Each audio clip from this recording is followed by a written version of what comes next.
Partage d'un audio. Bonjour, j'espère que vous allez bien. 2023 s'est terminé avec au final une bonne nouvelle. Priscilla Majani est enfin libre, lui souhaitant d'avoir maintenant de nombreuses tranches de bonheur avec sa fille Camille. Pour le reste, l'actualité concernant la pédocriminalité et les placements abusifs n'est toujours pas réjouissante. Pour preuve, je vous avais informé il y a quelques mois de la situation de Sandrine Lesnier, une maman désenfantée qui, par décision de justice et de l'ASE, ne voit plus ses filles. Et je vous avais partagé, entre autres, une vidéo d'appel à l'aide. Sandrine avait besoin, afin de ne pas se retrouver à la rue, de pouvoir verser la caution d'un appartement et s'engageait à rembourser ceux qui voudraient bien l'aider.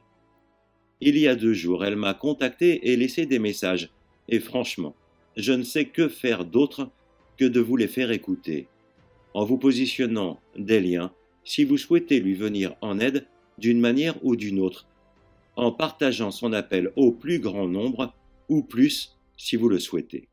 Je vous laisse avec ce très court audio, espérant un jour recevoir des messages remplis de bonnes nouvelles que j'aurai grand plaisir à vous partager. En attendant, prenez soin de vous et de vos proches. À bientôt, ici ou ailleurs. Portez-vous bien. Bonjour Grain de Sable, c'est Sandrine Lesnier. Voilà, donc c'était pour vous dire, enfin pour te dire que j'ai encore besoin d'aide en fait. Ça va pas du tout. Le FSL est toujours pas arrivé. J'ai toujours pas été remboursée de mes arrêts maladie, etc., etc. Donc là, on me doit quasiment 2000 €. La dame qui m'a fait le plus gros versement, elle est bénie cette dame, puisqu'elle m'a appelée et elle m'a dit que c'était mon cadeau de Noël et que c'était inutile de la rembourser. Donc sur toutes les personnes qui, comment dirais-je, qui, qui ont investi en fait dans cette cagnotte, il me reste 20 € juste à donner justement à une dame qui habite dans la même commune que moi. Et il se trouve que au jour d'aujourd'hui, ben, j'arrive plus à manger. J'ai perdu 10 kilos.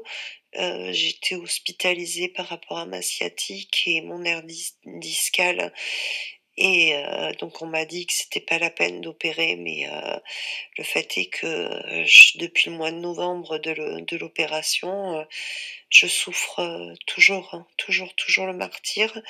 Et juste la seule chose, voilà, qui s'est arrangée, c'est la CAF, donc par rapport aux APL.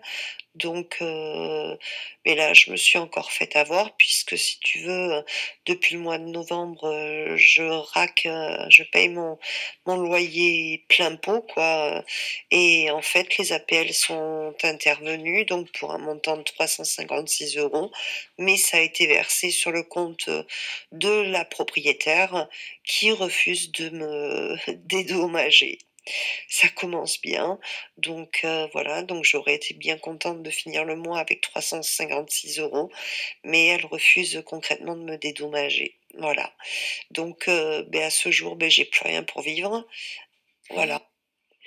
Et à vrai dire, je sais pas comment faire pour m'en sortir et je crois que la seule et unique façon, ce serait de faire une cagnotte encore parce que je crois que, tu sais, j'en ai ras-le-bol de tous ces soucis de santé.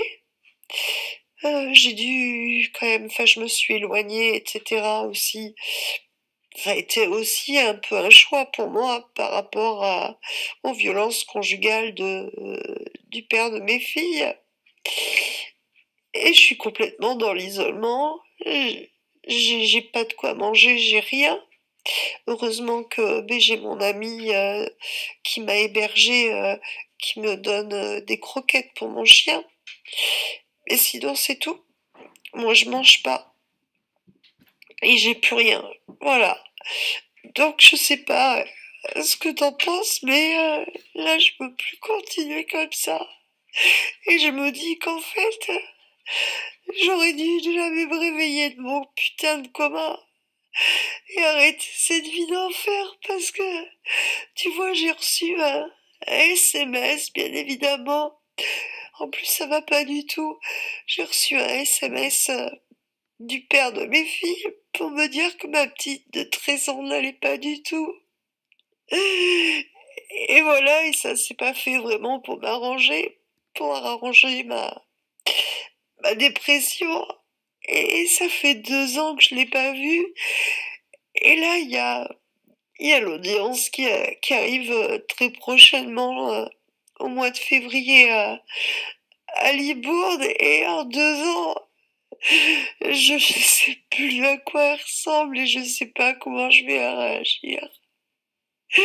Mais j'ai besoin d'aide financière. J'ai vraiment besoin d'aide financière et je sais pas comment faire, grain de sable. J'ai pas envie d'abuser de quoi que ce soit. Je suis pas de mauvaise foi. Et tu vois, si on m'aurait donné le choix de choisir entre mourir dans le coma et être là comme ça, ben, j'aurais préféré mourir. Je t'embrasse et dis-moi ce que t'en penses.